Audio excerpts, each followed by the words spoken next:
Welcome. I'm Lori Balderas, and I'm so happy you're here. Oh my goodness, look who's back. Simon Balderas. Oh my gosh, I've missed you. I've been here. I know that, but no, I think everybody misses seeing you. Okay. Actually, we've only done one episode with you on film. Yeah. And this is the second one. I know you're thrilled beyond words because you love to be in front of the camera. I'm joking. He hates it. But anyway, we've been so blessed to have so many guests this summer. And now we had a little break in our guest list. So Simon was so nice to come back. Yeah. Here you are. Yeah. So we're going to do a few things a little different today, keeping it fresh here at Fresh Catholic. So we decided, well, we meaning me, I decided that I was tired of stealing Charles Merritt's set. So we changed it a little bit. So this will be the Fresh Catholic set. And if you don't know what I'm talking about, you need to tune in and watch Charles Merritt in action. He's doing so many series on our website. So check that out. But anyway, so that's one new thing. Yeah. And then we're going to do a little bit different format today. So bear with us. We're just trying to get the kinks out. We're trying to keep things moving along here. So anyway, I do appreciate you coming today, Simon. We are running around like chickens with our heads cut on today. Sorry to our chickens out there. I didn't, guys, don't panic. You're safe. Anyway, today, I think we had decided we're doing an episode on rebellion. Right. Okay. So one of the things is we had our guest, Teresa Nelson, came on a couple weeks ago, and she is the new director of family faith formation at our church. And she was talking about when she was a teenager, she drifted away from the Catholic faith, and she made this comment that she had this, big God hole in her heart where she had eliminated God from her life. She had this gaping hole. She didn't use the word gaping. I'm using that. But she was filling it with other things besides God, besides Jesus. Mm-hmm. And what a mistake that was. And ultimately, thank heaven, she came back to the faith. And then her husband also converted into the Catholicism, which is wonderful news. So what that got me to thinking is, I think it's such a sadly typical thing for people at some point in their life to decide to turn away from the Lord, to decide that they don't want to follow the rules of the church or, the doctrine of the church. They want to venture out. They think they know better. They're going to go out and seek things out in the world and fill this, everybody needs something in their life. Mm-hmm. And when you eliminate God, there is this big void. And that's scary to me. Yeah. And I certainly had a lot of rebellion in my teenage life and young 20s. I know you've had some rebellion we're going to talk about. I do think that's a typical thing, but I feel like if you're raised in the faith and you know sin, you know right from wrong, you've been taught this growing up, whether you have a complete understanding of it or not, you've been taught more than, say, a person like me that wasn't raised in a religion. I knew right from wrong. My parents were very good people.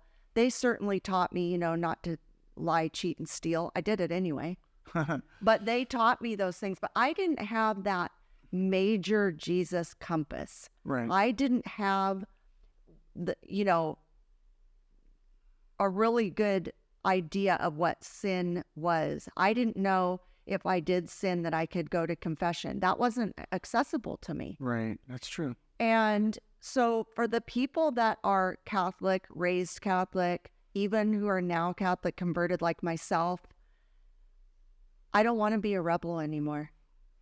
I don't want to be rebellious. I know what's at stake, and it's not worth it to me. Now, that being said, I'm a human and I slip and I fail, and I'm so sorry for that. But my times of failing and rebelling and things are so much less and less Mm-hmm. as I'm going along. Right. And I just am really curious about cradle Catholics who turn away. And I kind of understand it. I can wrap my mind around it in certain ways. But I guess I guess maybe this is right or wrong. I don't know. I'm putting cradle Catholics at a higher standard where I think like, hey, y'all know what you're supposed to be doing and not doing because you've been learning this your whole life. Uh-huh. The people who haven't been learning it, I'm not giving them a hall pass. I'm not saying, oh, well, they can do whatever they want because they don't have that compass. I'm just saying the people that have been raised like that, why would they want to turn away if they know what's at stake? Well, I think you need to answer that question. I think you got to go way, way back. And I'm even talking even before the creation of man, because there's two things that go hand in hand, free will and rebellion. Because God didn't create robots.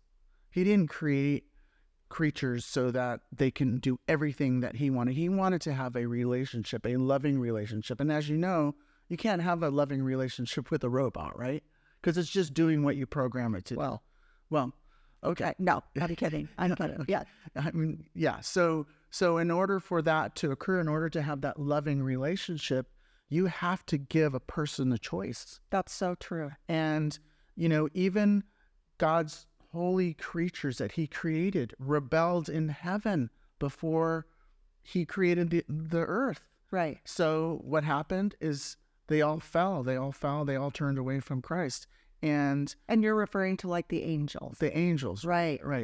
When Satan that's turned away, he rebelled from God because he, like the other angels and even angels today, they also have free will.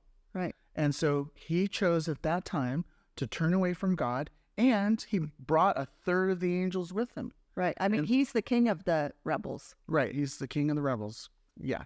So I can't necessarily talk about rebellion without understanding the role of free will and God's creation. I think I really appreciate you saying that because that really hadn't even occurred to me. That's a really good answer to my question, because I do feel like, again, I maybe right or wrong, I'm putting cradle Catholics at a different standard, but we all of us humans have that free will. Yes. And some of us, again, like me, I used to sin all the time, but I didn't have a label on it. I didn't call it sinning. I didn't know what that meant. Like I knew I was doing something wrong. Right. But then then there was sometimes a consequence, sometimes not a consequence. I just figured, oh, well, okay, I did it. It's in the past. I don't have to make amends. I don't have to, I'll just move forward. And I don't think that any of that was good. I didn't feel good about any of that looking back on it now. Did you weigh out what the consequences were before you made that decision? Because I think no. Okay. Well, I think I did it. I think the rebellion that you're referring to is a little bit different than rebelling from God. Because I think, because you're saying you didn't have a Christian experience, you didn't even know what reconciliation was, but you were rebelling against your parents. And your parents gave you a set of rules to live by, and you weren't supposed to cross the line. And you, at some point, you made a conscious decision to go against it. And that's the thing about rebellion, is that it requires that you make a conscious decision. And so normally when you're making this conscious decision, you're kind of weighing it out. Well, if I do this and my parents find out, I'm probably going to get grounded for a couple of weeks or whatever it is. You're weighing it out, right? Right. And then finally, like Satan, I don't know what his deliberation was, but he probably said, I want to be like God and I deserve to be like God and I'm going to turn away from God. And that's that he made his conscious decision. Right. So when you said, I'm going to sneak out at night as a teenager and you're rebelling against your parents, you're making a very, very thought out decision. Right. Even if it's a quick decision too, like, oh, should I do this or not? And you go ahead and do it, even though you know it's wrong, it's still a rebellious act. And you know what I think, now that you're saying that, something just hit me that's honestly never hit me in my whole life. And I'm now 59. So this is a light bulb moment for me.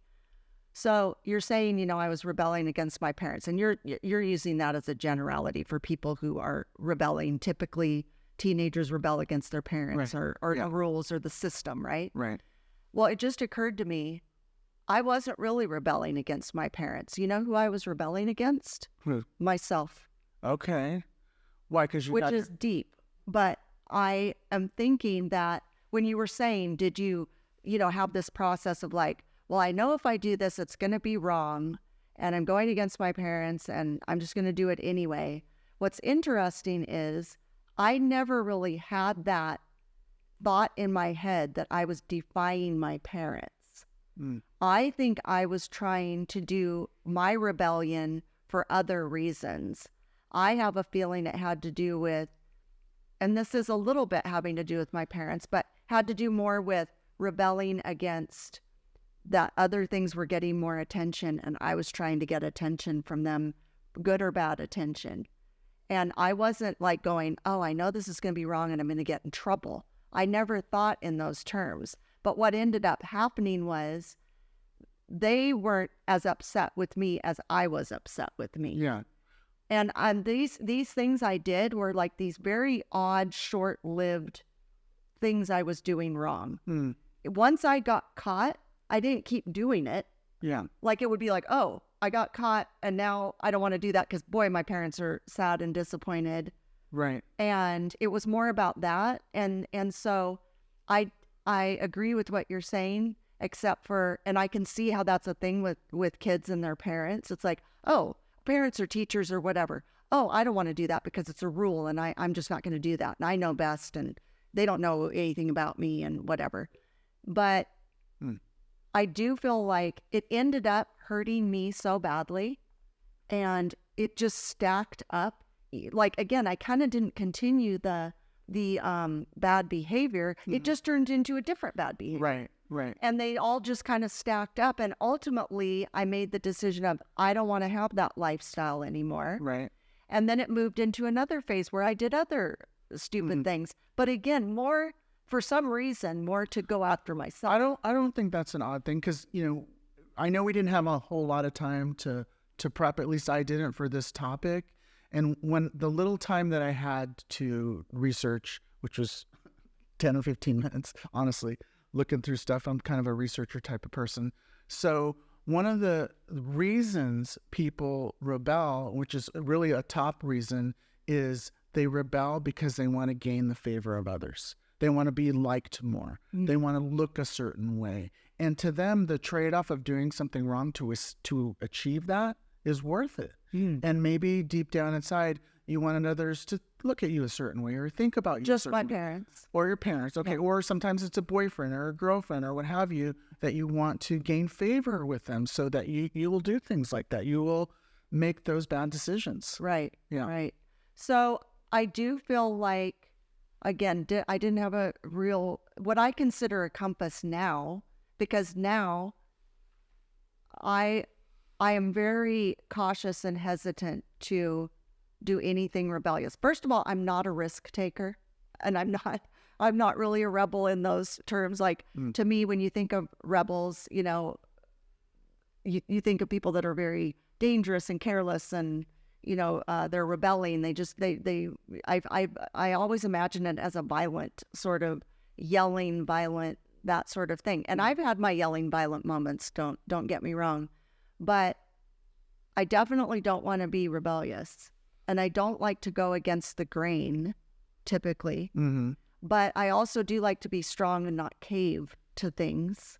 Right. I think it's more important to be a leader than a follower, unless you're a follower of the Lord. Then you should be a follower. But a leader, you should be a leader. And when you know something's wrong or you shouldn't be doing it, or you're being given, you know, instruction by people who love and care about you, you should probably listen to that. Right. And I remember when I would get caught doing something and I would be called out about it, I felt like, oh man, you know, like the way my dad would present it is like, you know, you could have died. There could have been, you know, we could have lost you forever. Yeah. And, you know, you could have killed somebody else and their life would be over. Or, this could affect your life for the rest of your life. This could hurt other, it's like, it was more about like how it was going to hurt other people and my future. And the way he would present it, it was like, oh, sorry, Poppy, I shouldn't have done that. It didn't make me go, well, screw you. I'm going to go out and do it again then. Yeah. I never did that. It was like, yeah, I tried things and they were dumb, but then I didn't like continue to try it. Right. And I'm very, I've been very lucky and blessed that my two of my three children, they, when they would rarely have a mess up, I kind of followed that same thing. Their dad and I would say, oh man, you're better than that, like you shouldn't have done that.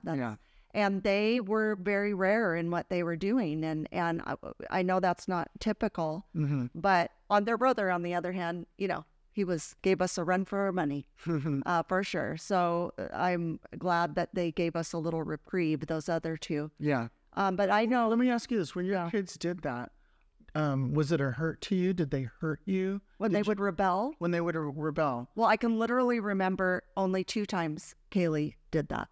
Cody never did that. Okay. Kaylee did. And I felt shocked. Okay. I felt like I'd been kicked in the stomach. I couldn't believe that she'd made, it was 2 separate occasions that she would make these decisions. And they did have to do with her safety. And they did have to do with just utter defiance. And it was to be more liked. Yeah. I just felt shocked that I thought we had been very clear about what was okay and not okay. And she did it anyway. But the difference is when she got caught, she got a consequence. She did the consequence. She wasn't happy about it, but she did it. Yeah. And then she didn't, she did something wrong 2 times to my knowledge. I mean, let's be honest, she probably did a lot of things, but the things that were so, scary that she got in trouble. And I just thought, oh, I was scared for her. Well, the reason why I'm asking is because, again, she wasn't religious either, right? No. So when she made a decision, she knew she was making a mistake and Absolutely going against what you were. And the reason why I asked you how you feel is, and if it was a hurt, it's because I'm thinking about when we rebel with a new consciousness now, like you're saying, I don't want to rebel anymore. You have a new consciousness, Christ gave you a new heart, right? Right. So when you are confronted with some tough choices, it's more of a test now. Right. You're being tested. And if you do rebel consciously, knowingly, while you're being tested, I think about the hurt that you're giving to Christ. Right. And he's worried about you. He loves you. When you love somebody and you see them make a decision and they're just going downhill, taking drugs, hurting themselves in some way, it hurts you. Right. It hurts you to watch that. Right. And I feel like that's how Christ sees us in our rebellion. Don't do that. Please don't cross the line. Right. Oh, they crossed the line. I'll forgive you, but you got to come back and you got to be truly repent. Right. So, I think there's before giving your life to Christ, and then there's the after. Right. And I agree 100%. And I think about that where I'm not willing at this point to hurt or harm my relationship with Christ. And I slip, and the second I slip, I think, oh no, like what did I do? I try to make amends with whoever I hurt. I go to confession. I'm immediately sorry. Back in the day, I wasn't like that. And I would say I had my rebellion in teenage years, and then my early 20s really rebellious, and again, hurting myself more than anybody. I mean, my parents hardly knew anything I was doing that was wrong because I was a grown-up by then, but I knew. So that was one phase of my life. And then now, going into my adult years, I screwed up a lot before I became Catholic. That wasn't good either. And now I handle things in a different way. Right. And that being said, we'll be right back. Thank you for tuning in today. We really appreciate you being a loyal listener. I want to remind you that in addition to our weekly topic episodes, I also do Fresh Catholic Daily, the daily Mass readings. They're nice and short, 5 to 7 minutes, perfect for your drive to work or school, or while you're cooking, cleaning, on a walk. So tune into those, get your daily dose of Jesus. I'm also on Instagram and Facebook, and I do little short videos every day. So tune into those, tell all your friends, subscribe, please, rate and review. We really would appreciate it. I'm just trying to draw people to the Catholic faith or back to the Catholic faith. Help me to do that, won't you? And we're back. So what you were saying about God or Jesus, feeling the pain when we're screwing up. He can see that we're going down that road. We're about to screw up. Yeah. God's given us free will. Right. So we're making this conscious choice. Right. And Jesus is going, don't do it, don't do it, don't do it. And we do it anyway. Right. And then comes what do we do with it after that? Right? So I have a theory. Okay. I'm not saying this is fact. I'm just saying this is kind of my theory. Okay. And I think when a person, and let's use the teenage years, young 20s to maybe even 30-ish, I'm not saying people don't go off the deep end at all times of their life. There could be small children, there could be old people, whatever. I'm just saying this group seems to be the group where people drift away and they end up coming back. I think it's safe to say that. Okay. But I'm not saying that's the only age. I have a theory that the reason people do that is because it is the ultimate rebellion. It's like you're going, okay, so I'm starting as a teenager. I'm going into high school, and all my peers are drinking, smoking, sleeping with their boyfriends and girlfriends, defying their parents, excuse me, staying out after curfew, anything and everything they can do to defy their parents. And their parents have laid down specific rules. Right. And the kids agree to the rules at first. Right. And then they drift off. Okay. The reason, in my opinion, they give up on God and church is because if they give up on God and church, they think, oh, well, I can do whatever I want. I don't have those rules anymore. So what if my parents want me to do it?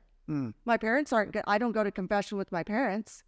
I'm not going to, be at odds with God because he's not in my life right now. Right. And I don't have to go to church. I don't have to go to church. I don't have to I don't even believe in God anymore. Yeah. Well, that gives them a hall pass of like, well, if I don't have to go to church, if I don't have to look a priest in the eye, if I don't have to, instead of going up to receive my Lord, I have to do a blessing, or I don't even need a blessing. I don't want to go at all. Yeah. But if they give up on the Lord and they give up on church, well, I can go out and do whatever I want. I can sleep in. I can go out and drink the night before. I can drink during Mass at home while everybody's at Mass. I can do whatever I want because I'm not accountable to anybody because I give up. Yeah. And maybe I think there's an accountability thing for sure. But I also think that for whatever reason, when you're in that kind of teenage phase, and even young adult, you have this sort of invincible thing. Nothing's going to hurt me. I can get through this. I'll power through this in some way, shape, or form. So there's this kind of false notion about yourself. Yes. And usually when you make decisions like that and the consequences are much graver, much more serious, like having a child as a teenager, that kind of thing, where you're like dealing with these big life and death factors, the stakes get raised. Sure. Yeah.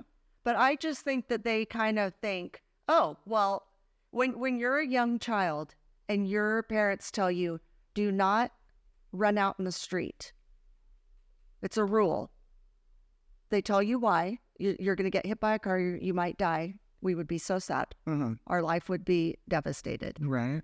They will listen to mommy and daddy. And if they don't, it might be because they actually try to run out and they get scared and they realize it's a bad idea. Yeah. And they listen to mommy and daddy. Yeah. And they're going to church and they're following the rules. And then they turn into a teenager, young adult. They think they know best. They don't think they need anybody, let alone God. And if they give up on God and give up on church, they can do whatever they want without that, the consequence, the Jiminy Cricket. What's that word? The conscience. of Yeah, it. the conscience. Yeah. Yeah, because they'll never escape the consequence. No, they will never escape the consequence. As a matter of fact, I believe things are much worse and harder for them Mm-hmm. because they don't have. Jesus is waiting in the wings. He wants you to need him. He wants you to ask him for help, but he's also going to let you fall on your face. Yeah. It's interesting you say that because I have specifically told my kids about certain things that I've done that were really, really bad and had major consequences in my life. And I tell them, you don't need to make this mistake because I already did it for you. And this is what happened to me and this is what happens to others. And it's a really bad thing to make these kind of decisions. And yet I have seen my kids make those really bad decisions. And I just have to stand back and say, well, guess they chose to learn the hard way. Right. Right. And that's also a thing of, in our world today, a lot of children, now granted, we live in a crazy world, but we've always had stuff going on, the whole history of the world. But sometimes you have to let little Johnny fall. Right. And skin his knee. Mm-hmm. And it's okay because life isn't all easy. Yeah. And that's just one example Yeah. I'm using. But in anything, when somebody rebels against their parents, the church, the rules, whatever, it's for their own good. It's for their own safety. Yeah. And for the safety of others. And when they just decide, I'm going to do whatever I want, you're right.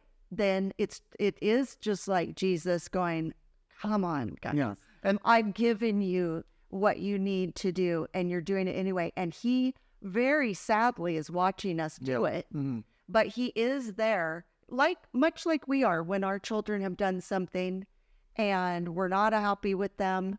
But when they come and they're remorseful and they're sorry, I won't do it again.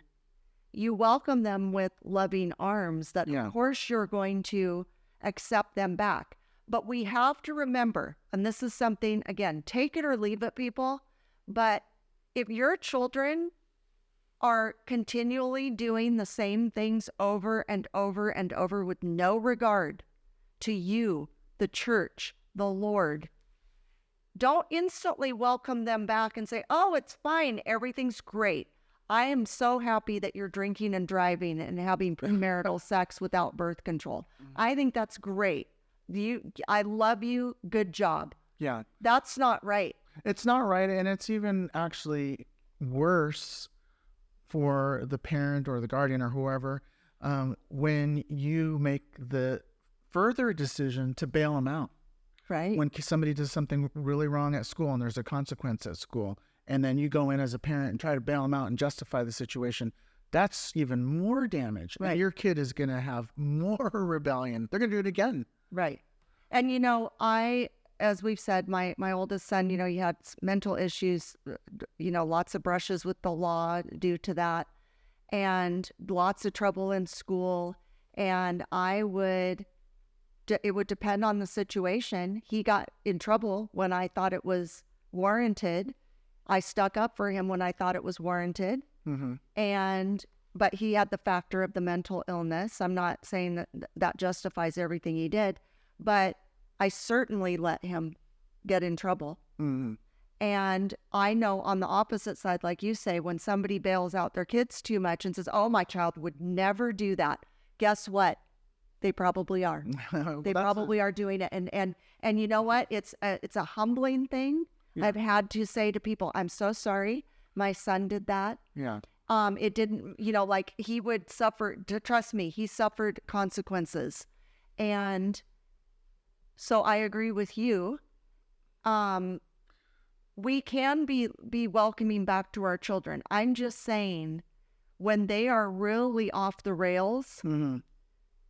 So one of the hardest things as a parent, as you know, is to watch your children making these huge mistakes. Right. And we have to pray for them, and we have to hope that they will see the light, mm-hmm. and that we have to hand this over to God, and He will teach them lessons in His way. Mm-hmm.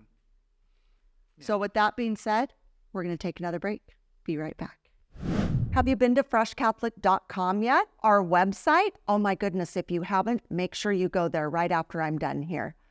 I want to tell you about everything we have going on there. We have the podcast is there if you can't find it anywhere else. We also have a blog, Fresh Catholic Comics. We have an online store with faith-based merchandise. It's all very exclusive to Fresh Catholic.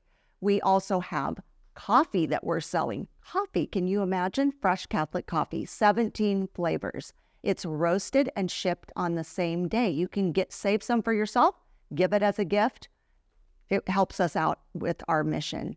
We also have educator Charles Merritt is doing a whole series of things on our website. So he did a series on sin, one on angels, one on the Our Father, one on the Hail Mary, and he's coming up with new ideas all the time. And he also is doing a Bible study. Right now, he's studying the Gospel of Mark. You don't want to miss it. So if you're behind on all those things, they're there for you to see and share with your friends. So check it out. And we're back. Oh my gosh, thanks for listening. Anyway, so how about you? You were a rebel. At times I rebelled, and I rebelled for various reasons.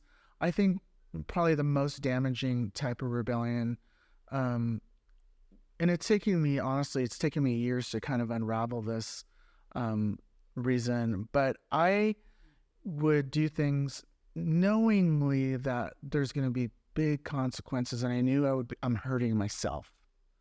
And I did that as a result of some traumas. I did that as a result of being lost and even depressed at times. And the decisions that I've made were really large and very, very bad. Even as an adult, kind of a late bloomer. And so I don't know, it takes me a while to learn lessons. And as a young adult, I went through some pretty rough times.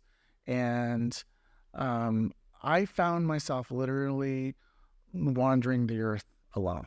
I would leave to other countries and go explore and do things by myself for weeks and even months, often at a time. And it was very, very hurtful for the people that I would just leave and not tell them that I was doing these things. It was hurtful to me, and that I would put myself in dangerous situations. And it was really a form of kind of, I want to say, like self-hatred. Right.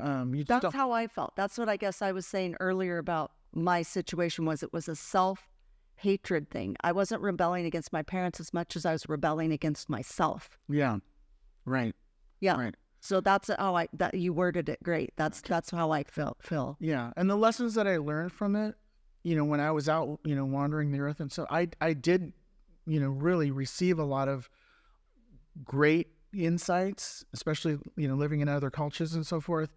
But ultimately, the price that I paid for that was absolutely not worth it. I'd rather read the encyclopedia to find out about these other cultures and stuff. And the relationships that I built were kind of false back then. Right. And that's, it's sad. And it was, like I said, it's taken me kind of years to unravel this stuff. And now when I look back at it, I see people kind of going down a similar path, it really concerns me, because I'm so lucky that I made it out of that. I am so lucky and so blessed. Right. And most people aren't. Well, let me ask you a question. So in that phase, which, for sure that was your most rebellious phase. Yeah. Would you say that God was missing from your life?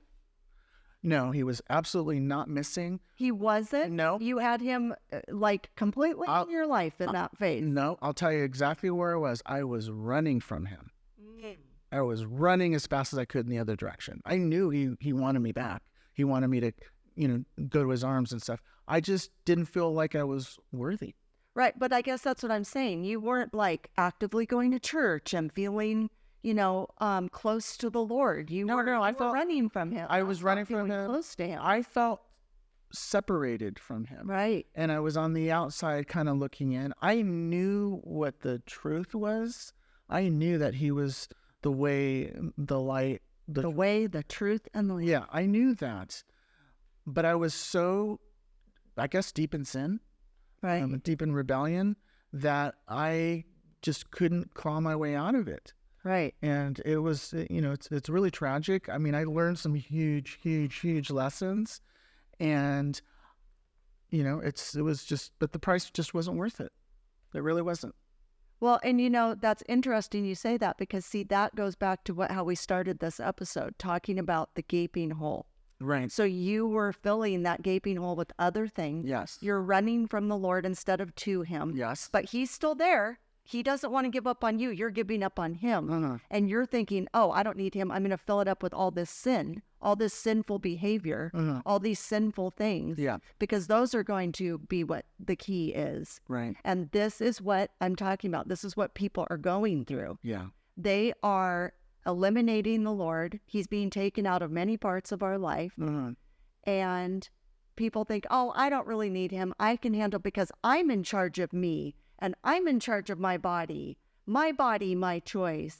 It's my way or the highway. Right. It's, I know better than anybody. I don't need that. I don't need to go to church. My church is nature. Yeah. When they have all these excuses for eliminating God. Yeah. And then when they're going down a bad path, they're seeking out drugs, alcohol, pornography, premarital sex, or adultery.